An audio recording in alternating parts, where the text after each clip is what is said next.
pessoa! Seja muito bem-vindo, muito bem-vinda a essa série especial aqui no Canivete Cast, em que a gente vai preparar o profissional para atuar na pecuária do futuro.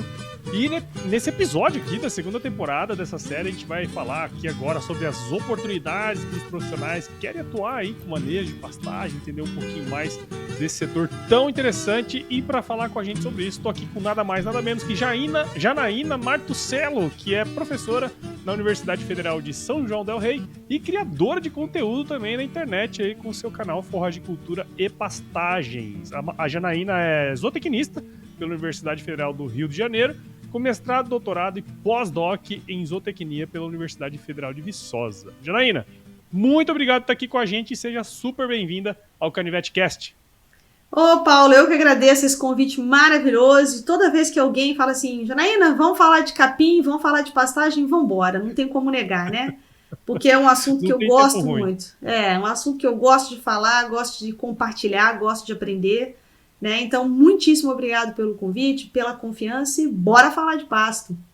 Bora falar de pasto. Ó, mas assim, antes da gente falar de pasto, acho que seria legal se você pudesse contar pra gente um pouquinho da sua história aí. Conta aí pra nós. Então vamos lá, né? Eu sou Janaína Martuccello, nasci no interior do estado do Rio de Janeiro, em Barra Mansa. Barra Mansa. Barra Mansa. Barra Mansa é na tríplice divisa entre São Paulo, Minas, né, e Rio de Janeiro. Então, tanto que lá a gente não fala como os cariocas, que falam assim, né? Um abraço aos cariocas que estão ouvindo. A gente fala mais como mineiros. E aí depois eu fui fazer graduação na Universidade Federal Rural do Rio. E aí saí da universidade, Paulo, com um pacote completo, diploma, marido e filho. Exatamente. E aí fui fazer mestrado e doutorado lá em Viçosa, sempre trabalhando com pastagens. Estou trabalhando com pastagens desde 1999, né, já na Bolsa de Iniciação Científica, e aí depois parti para pós-graduação. E aí logo na sequência eu passei uma temporada de 3 anos no estado de Alagoas, eu trabalhei na Universidade Federal de Alagoas, e só depois em 2011 é que eu vim aqui para São João del Rei, para Minas Gerais, viemos meu marido e eu, né, e estamos aqui até hoje.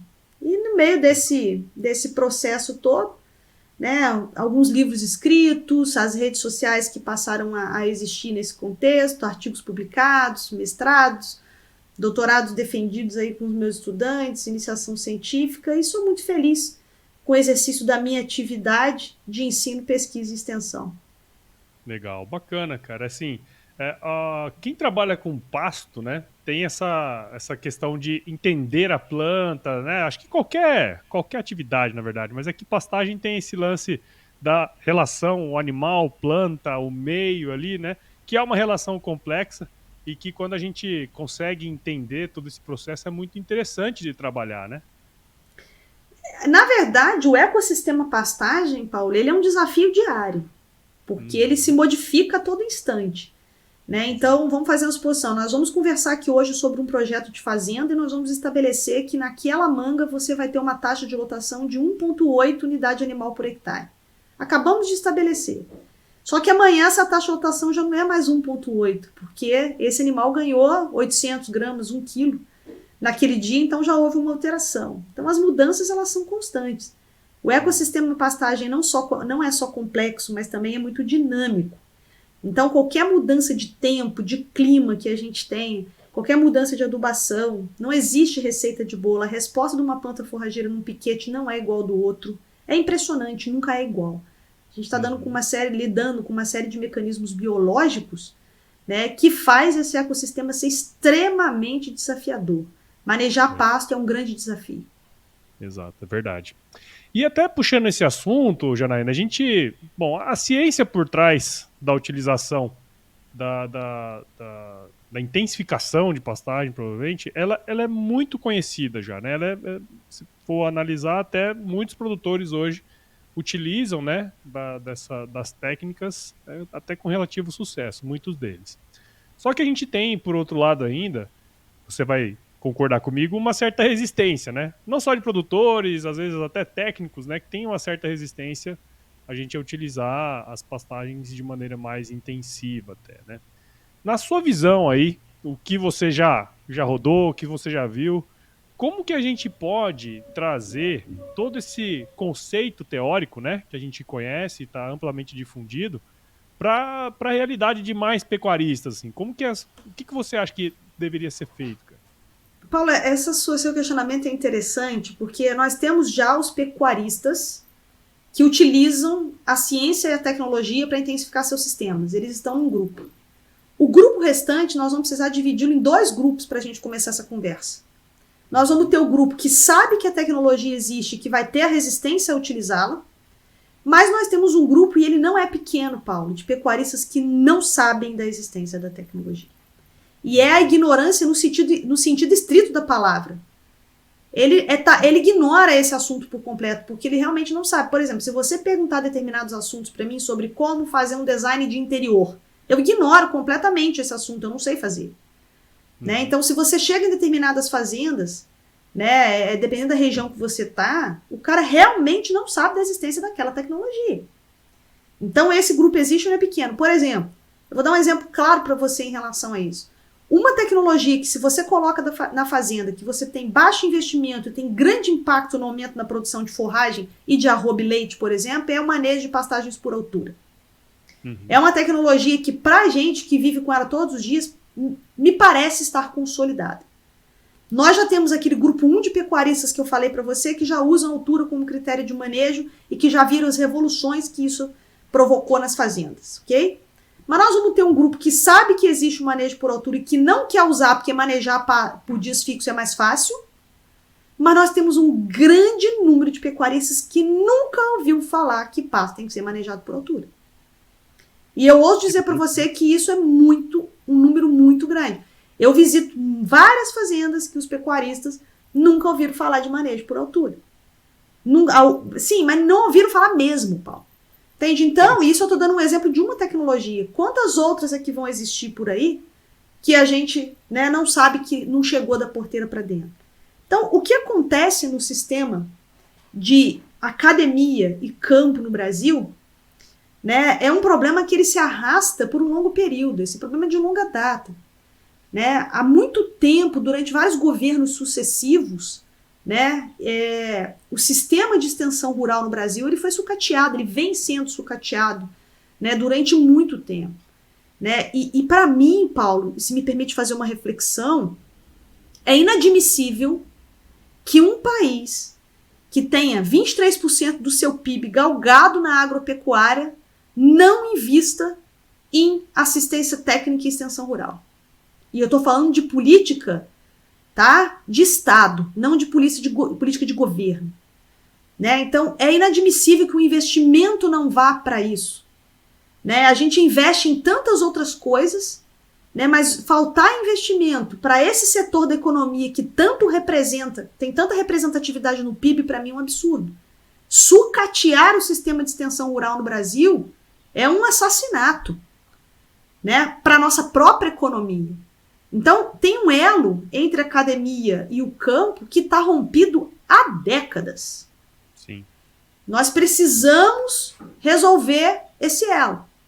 E aí, Paulo, as redes sociais, esse podcast, nos ajudam muito nesse contexto. Acontece que essa terra virtual, ela é uma terra de ninguém. Então, você vai encontrar de tudo nessa terra virtual. Desde informações fidedignas baseadas em uma série de relatos, né, verdadeiros e que realmente trazem resultado, até um monte de picareta querendo enfiar coisa dentro da porteira do pecuarista. Esse discernimento, muitas das vezes, ele não tem. Por isso que eu acho que nós não podemos depender única e exclusivamente disso. Nós precisamos voltar a ter esse sistema de que o cara tem que estar com o pé na bosta, desculpa o termo, dentro da fazenda, certo? Trabalhando ali junto com o pecuarista. Gente gosta de gente, se conecta com gente. Né? Então, os dias de campo nunca vão terminar. É importantíssimo que eles continuem acontecendo. Né? Então, eu acho que esse elo a gente precisa resgatar. A academia já desenvolveu uma série de tecnologias, Paulo, que eu vejo hoje pecuaristas batendo a cabeça para tentar resolver, mas a solução já existe. Ela só tem que chegar. É só isso. A gente precisa reaver essa forma desse elo ser novamente, novamente, né, ligar a academia e o campo. Legal. E isso que você falou é uma coisa muito interessante, cara. Assim, eu acho óbvio, né? A gente fala bastante sobre essa distância, né, que a academia tem do campo, mas você trouxe aí uma tecnologia que, assim, pra gente que trabalhou com isso até, né, é comum a gente saber que existe manejo de pasto por altura, né, dependendo ali da cultivar, assim. Nem passa pela nossa cabeça que talvez exista alguém que não saiba disso, né, nessa área. Não, são muitos E olha alguém. só que louco, cara. Você fala pra mim que tem um monte de gente que não faz nem ideia de que existe essa tecnologia. Quer dizer, nós erramos muito aí nesse contexto, né, nesse processo, mas eu acho que também tem um outro lado aí que, por exemplo, tem pessoas igual você, consultores aí que trabalham ao longo nesse Brasilzão aí, que de repente tem pelo menos um lapso ali de questão de passar esse conteúdo, né, cara? Porque é super importante isso que você está falando. A gente tem tecnologia, né? Basta esse negócio chegar lá na ponta, né? Não, e assim, você está falando, né, que os consultores, a gente gerando esses conteúdos, compartilhando. Se eu pego para você o meu direct no Instagram para poder mostrar quantos pecuaristas me falam diariamente que nunca ouviram falar de manejo por altura, para mim é uma boa amostragem. Entende? E olha que esses estão no Instagram, eles estão no YouTube. O YouTube, principalmente, né? Eu não sei. O público do Instagram é diferente do público do YouTube. O público do YouTube que eu tenho é realmente o pecuarista, aquele cara que termina o serviço dele, coloca lá na televisão e vai escutar o que a professora Janaína tem para dizer, ou que qualquer outro colega que está gerando conteúdo tem a dizer, né? E aí as perguntas que eles fazem, se a gente chega na academia com esse tipo de pergunta, é de assustar. Sim. Porque são perguntas extremamente básicas, que a gente já desenvolveu tecnologia para isso na década de 70, na década de 80. Entendeu, Paulo? Então, assim, e qual é o problema? Ainda bem que ele está me perguntando. Não tem problema nisso. Ele pode me perguntar.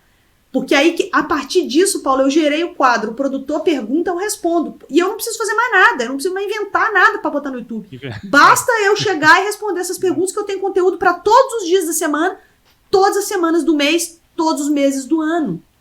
Porque as dúvidas, elas existem, elas são dúvidas básicas. Quer dizer, é isso que eu acabei de te falar. Existem coisas que pra gente, nós já estamos, né, cansados de saber e eles não chegou, de alguma forma alguém nunca contou essa historinha pra eles, de que assim ele vai ter maior rentabilidade na fazenda, né? Sim, então, sim. É algo que me preocupa.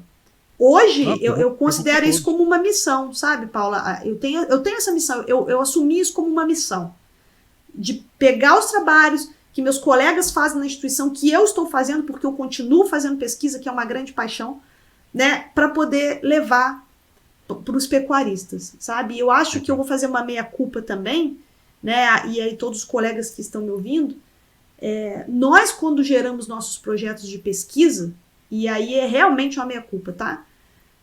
Raramente nós vamos às fazendas perguntar para eles assim, o que você quer que eu faça para você? O que você quer que eu resolva para você?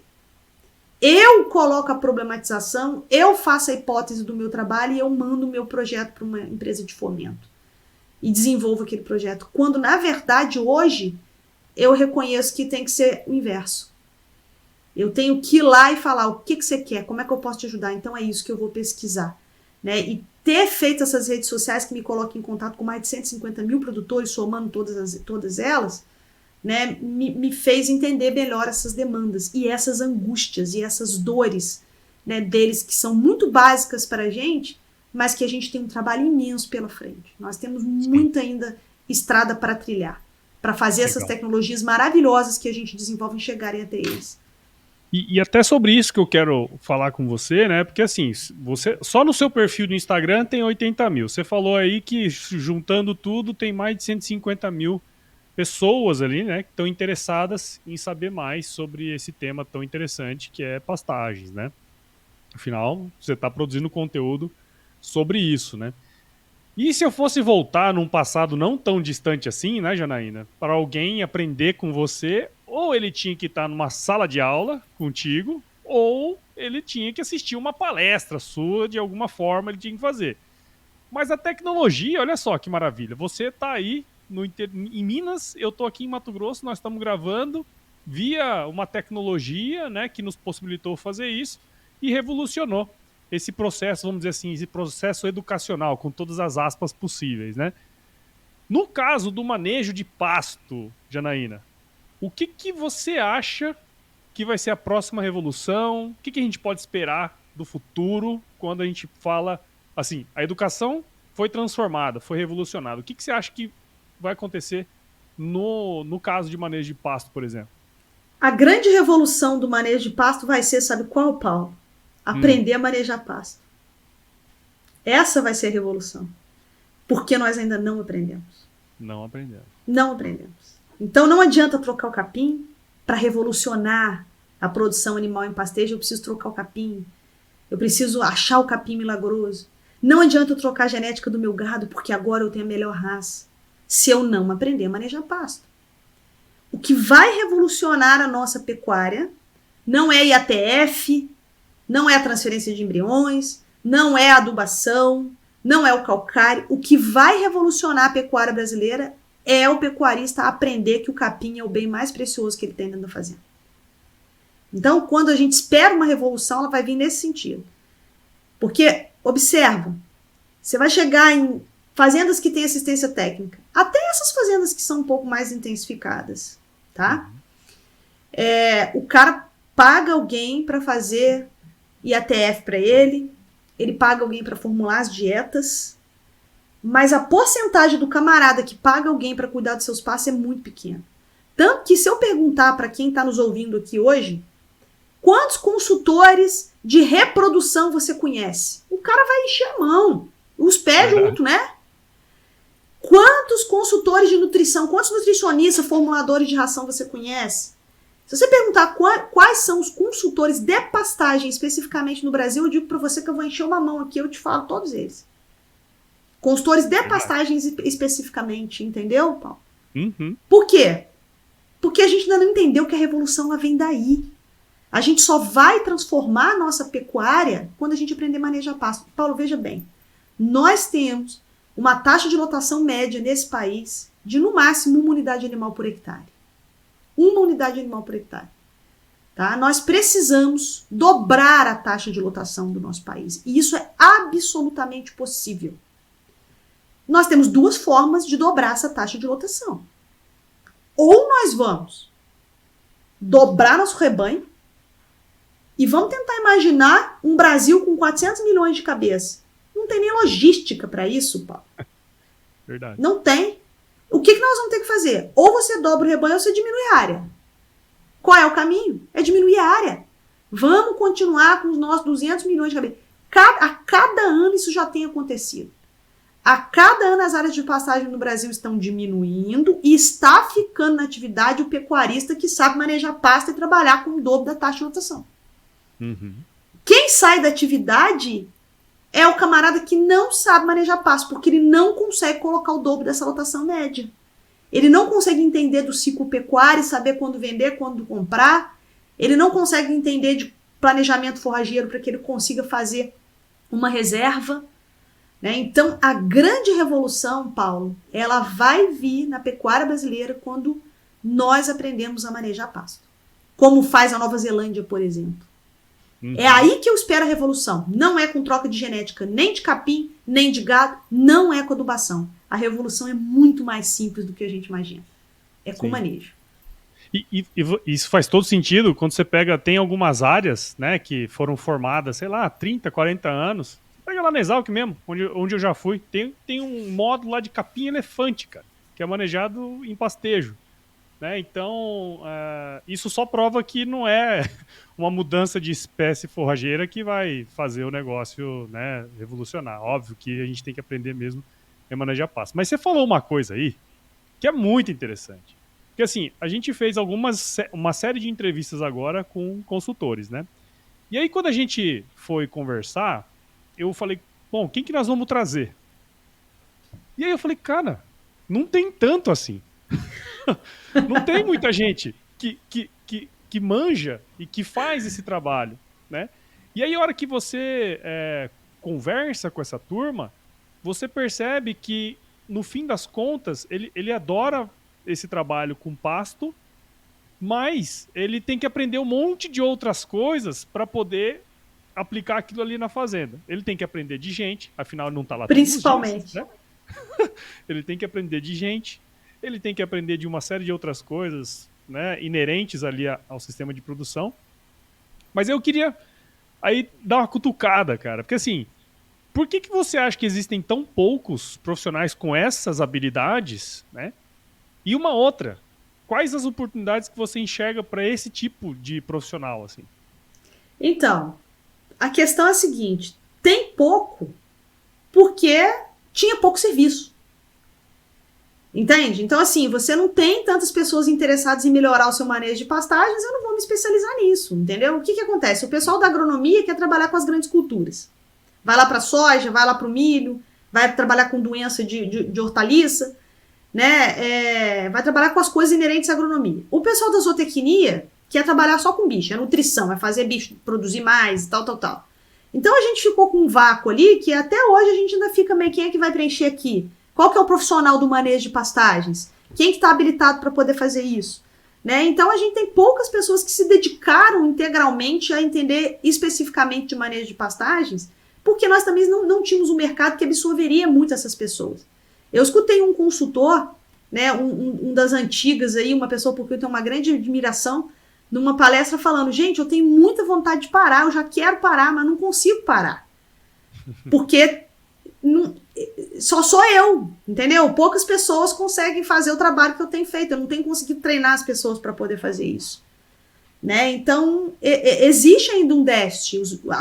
Os meninos que estão saindo da universidade aí ainda não têm muito essa consciência da importância da pastagem nesse contexto. Mas é um mercado que está se abrindo muito. Porque, como eu te falei, a cada ano a gente tem diminuído consideravelmente nossa área de produção. Isso nos obriga a ser mais eficiente em menor área. Sim. Então, obrigatoriamente, o pecuarista vai ter que trazer alguém que entende do riscado, cara, para poder fazer aquele negócio produzir numa menor área. Ele tem que ser competitivo, senão ele está fora da atividade. Né? Então, esse é um mercado que agora, e eu digo para você que principalmente nos últimos 5, 8 anos, Paulo, é que tem acontecido essa virada de chave. Porque eu costumo dizer, né, para os meus alunos, né, em cursos que eu dou, nas palestras, qual é a primeira mudança que você tem que fazer dentro de uma fazenda quando você chega? Você foi contratado para melhorar pasto. Qual é a primeira mudança que você tem que fazer? Aí muitas pessoas respondem assim, no solo, porque o solo está fraco. Não, a primeira mudança é de mentalidade. Se o pecuarista já te contratou, é porque ele já está vendo que manejo de pastagem é importante. Agora tu tem um trabalho imenso para a equipe dele. Uma coisa é o pecuarista entender, outra coisa é quem vai executar entender. É esse pessoal que tem que entender do negócio. Então a mentalidade tem que mudar ali. Eles precisam entender a importância do pasto como um bem primordial dentro daquela fazenda. Né? Então esse trabalho tem que ser feito em nível macro. Tá? Você tem que avaliar o pasto, mas junto com ele você tem que avaliar a equipe, você tem que avaliar o clima, você tem que avaliar a topografia daquela região para você estabelecer a estratégia que você vai usar. Então o cara não pode ser mais ou menos, Paulo, porque o investimento é alto. Né? Então é um mercado muito amplo, né, que está se abrindo cada vez mais porque essa consciência está existindo, mas ele é também um mercado que você precisa estar muito bem preparado para atender. É por isso que sobram poucos também, entendeu? Porque agora tem uma coisa. Porque o camarada, quando ele chega para mudar a dieta da vaca do seu José lá, na hora que ele faz a mudança, rapidamente o resultado aparece. É verdade. Entendeu? Rapidinho o resultado do nutricionista aparece. O cara vê as vacas botando bezerro no chão, rapidamente aparece serviço do veterinário que cuidou da reprodução. A pastagem não é a curto prazo. E aí o que acontece? Ciclo do boi, preço derretendo. Qual é a primeira coisa que o cara corta? O adubo do pasto, acabou.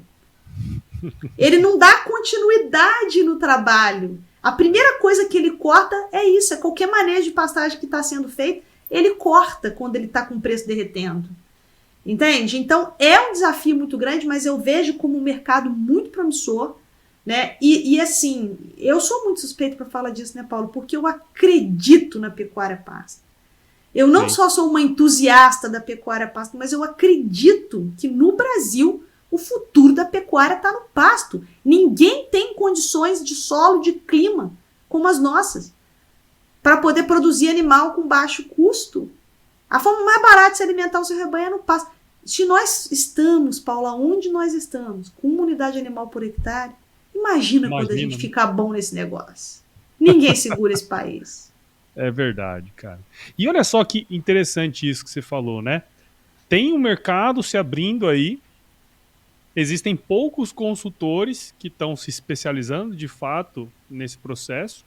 Óbvio, não é um processo simples, né? Você falou, pô, o cara tem que entender de um monte de coisa, o cara tem que entender de gente, tem que entender de mercado, né? O cara tem que entender de um monte de coisa para aplicar os conceitos da intensificação de pastagem. E aí entra um outro ponto, né? Esse cara é um só, né? Tipo, ele atende quantos caras bem, sendo ele só, né? É complexo isso aí, né? Não, é difícil, porque o cara não consegue agenda para poder atender todo mundo bem, ele não consegue ter os resultados esperados na fazenda de um ano para o outro, ele precisa estar, né, fazer um plano de negócio com o cara para poder saber aonde foi que errou, o que não deu certo, alguma intempérie climática que pegou o cara no meio do caminho, né? Então o cara precisa estar preparado para tudo isso. Mas não é impossível se preparar, sabe, Paulo?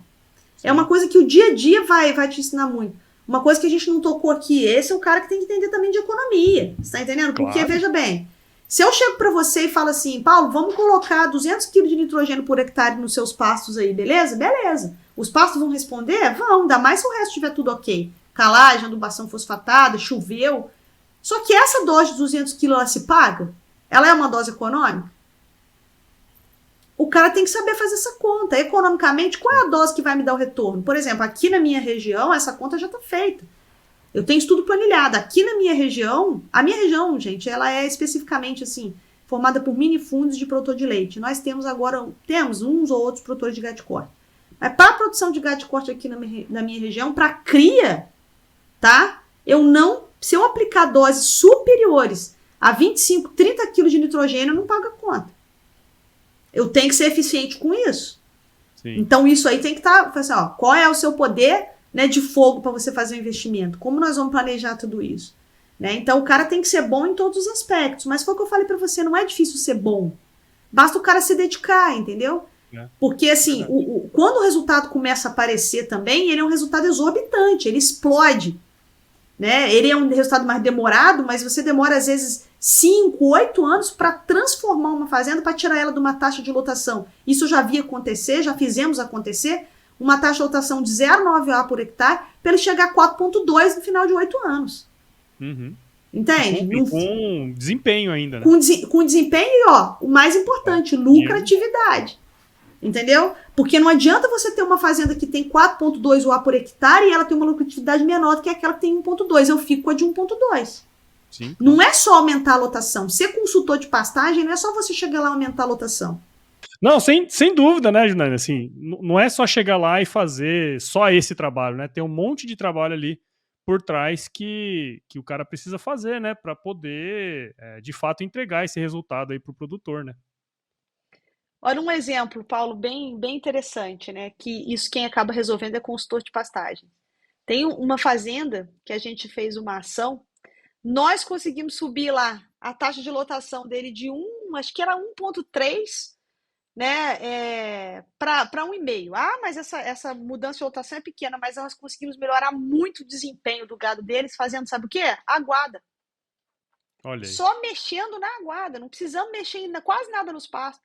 Nós mexemos na água, e isso também é uma coisa que o consultor de pastagens precisa entender, tem que trabalhar, né? Então, qual é a melhor distribuição das aguadas nos piquetes, nas mangas, como que nós vamos fazer, né? O método do pastejo rotativo, se a gente fizer com 2 lotes, tem que ter aguada em todos os piquetes, não pode usar praça, então tem que estar tudo no planejamento, né? Então, o cara realmente tem que trabalhar com várias coisas, em várias vertentes aí. E até um ponto interessante, né, assim, quando a gente conversa com esse pessoal, né, com consultores, profissionais que trabalham nessa área, sempre surge aquilo que eu comentei lá atrás, né, essa limitação da escala, ou seja, para atender com qualidade não dá para ter muitos clientes e com poucos clientes o cara não escala faturamento, né, é aquela questão da empresa, né. Mas baseado no que você já trouxe para a gente, né, que existe na ciência, né, dessa questão de aprender a manejar pasto, e os avanços da tecnologia que a gente percebe aí, como que você acredita que esse conhecimento, que já é formado e já tem gente que conhece sobre isso, pode impactar mais e mais pecuaristas?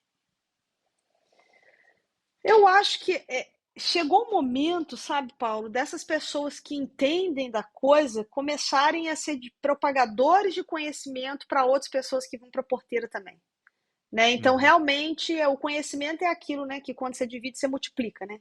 Então, você exato. faz a divisão desse conhecimento, ou via empresas, ou via programas de treinamento, né? As próprias universidades, elas preparam os alunos, mas elas preparam para um todo, ele tem que se especializar lá numa pós-graduação, né, para que ele consiga, de fato, trabalhar efetivamente ou em qualquer área, não só em pastagem, ou qualquer outra área. Né? Então, eu acho que você gerar um conhecimento concentrado numa única pessoa, né? Você ter esse conhecimento concentrado numa única pessoa, uma hora isso acaba. Né? A pessoa realmente foi o que você falou, não dá tempo, o cara não consegue resolver esse problema sozinho. Então a gente tem que criar uma corrente, né, no sentido de treinar pessoas para que essas pessoas consigam ser propagadores, né, de uma metodologia ou de uma forma de fazer o sistema de pastagem acontecer. Isso que a gente está fazendo aqui é uma forma, né? A questão é que aqui nós vamos muito mais além, né? Aqui a gente Uhum. vai também para o pecuarista, né? Outro dia eu fiquei muito contente com. Eu fui num evento, né? E aí eu estava num stand lá, né? De um certo produto. Aí o pecuarista falou assim: professora, eu tenho uma relação de amor e ódio com você. Eu falei: nossa, né? Eu falei: nunca nem te vi, né? Aí eu falei: Sim. por quê? Aí ele falou assim: eu te amo porque você ensina muita coisa para muita gente. Eu aprendo demais com você e te odeio porque você também ensina o produtor e tá ficando cada dia mais difícil vender meu produto. Porque ele fala que ouviu você dizendo que era para eu explicar isso, isso e aquilo. A professora falou que eu só vou comprar o seu produto se ele tiver esses e essas especificações. Quer dizer, eu vi algum vídeo meu no YouTube que eu falo mesmo pro pecuarista, você tem que falar, né, quando forem vender uma coisa para você, tem que perguntar isso, perguntar aquilo. Né? E aí ele falou isso, eu fiquei assim, não, então eu estou atingindo o meu objetivo, eu estou ajudando todo mundo, estou ajudando você, né? Porque eu te ajudo no seu conhecimento e estou ajudando o pecuarista você entregar um produto de melhor qualidade para ele. Então o objetivo está sendo Aumentar o alcançado. sarrafo, né? Tem que aumentar o sarrafo, Exatamente. né, velho? Porque não adianta você continuar com a mesma mentalidade de antes, sendo que o negócio tá tão dinâmico, igual que você comentou aqui com a gente, né? Não tem jeito, né? Exatamente, mas eu achei tão engraçado esse comentário. Foi o começo do mês aqui agora. Eu falei assim, gente, que bacana isso, que eu atingi o objetivo. Ajuda todo Sim. mundo, ajuda o vendedor, ajuda o pecuarista, né? E o consultor também, porque quando às vezes o cara, muitas pessoas, o Paulo, me perguntam, tem algum consultor para você me indicar na minha região? Quando o cara me pergunta isso, para mim é uma alegria imensa. Entende? Uhum. Por quê? Porque esse cara virou a chave, a mudança de mentalidade ele já aconteceu, ele precisa de ajuda. Né? Então ele sabe que a consultoria, Paula, ela não é um gasto, ele é um investimento. Entende? Porque o cara vai ter uma resposta melhor. Então ele precisa entender isso. Então, quando ele me pede, professor, algum consultor na minha região, e eu preciso indicar alguém nas diversas regiões do Brasil, né? Eu fico muito feliz, porque eu sei que ali já teve a mudança. Sim, sim. Esse é o principal, né? Quando a gente conversa com essa turma, você, é a mudancinha de chave que precisa acontecer ali dentro para que o trabalho, né, o conhecimento que você passa para o pessoal, o conhecimento dos próprios consultores possam entrar ali naquela fazenda, né? Então isso é primordial. E aí tem um monte de coisa acontecendo, né? De tecnologias chegando, que de repente pode dar uma potencializada nesse atendimento dele também, que eu acho que igual você, né? Se você fosse ficar limitada a dar aula para 40 alunos por turma aí para sempre, né? A escala é muito pequenininha, mas lá no seu Instagram, no seu YouTube, você tem atingir 150 mil pessoas, quer dizer, a tecnologia está aí para dar uma alavancada nisso aí também, né? E essa é a esperança, né? Essa é a expectativa. Então, o objetivo é popularizar a ciência e tecnologia. Por que eu uso esse termo de popularização, sabe, Paulo? Porque quando a gente publica nossos artigos, a gente publica em sua maioria em inglês e isso é importante. É importante que eu faça as publicações.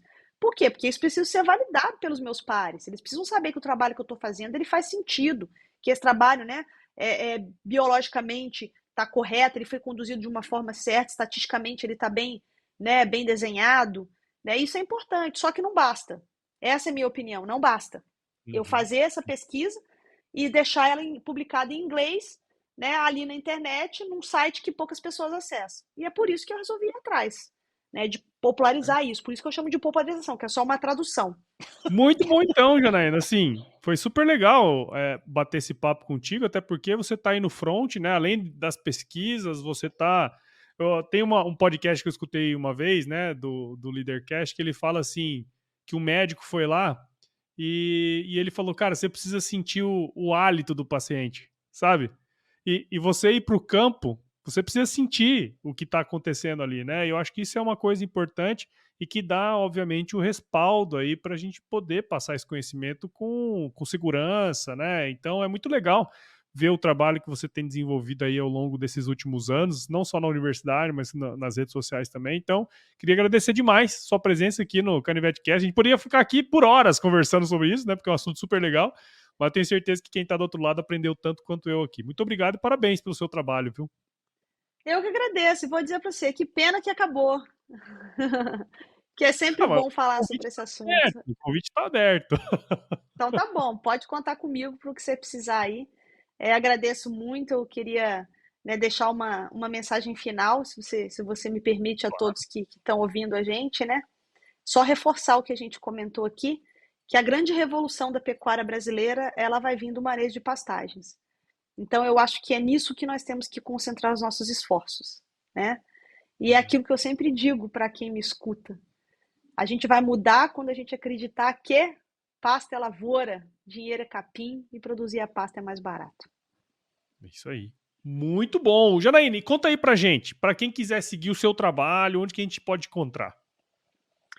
Sempre Forras de Cultura e Pastagens. É Forras de Cultura e Pastagens no Instagram, no YouTube, no Telegram. Temos um canal no Telegram, convido todos vocês a participarem. TikTok, mas não faço dancinha. Twitter, tá?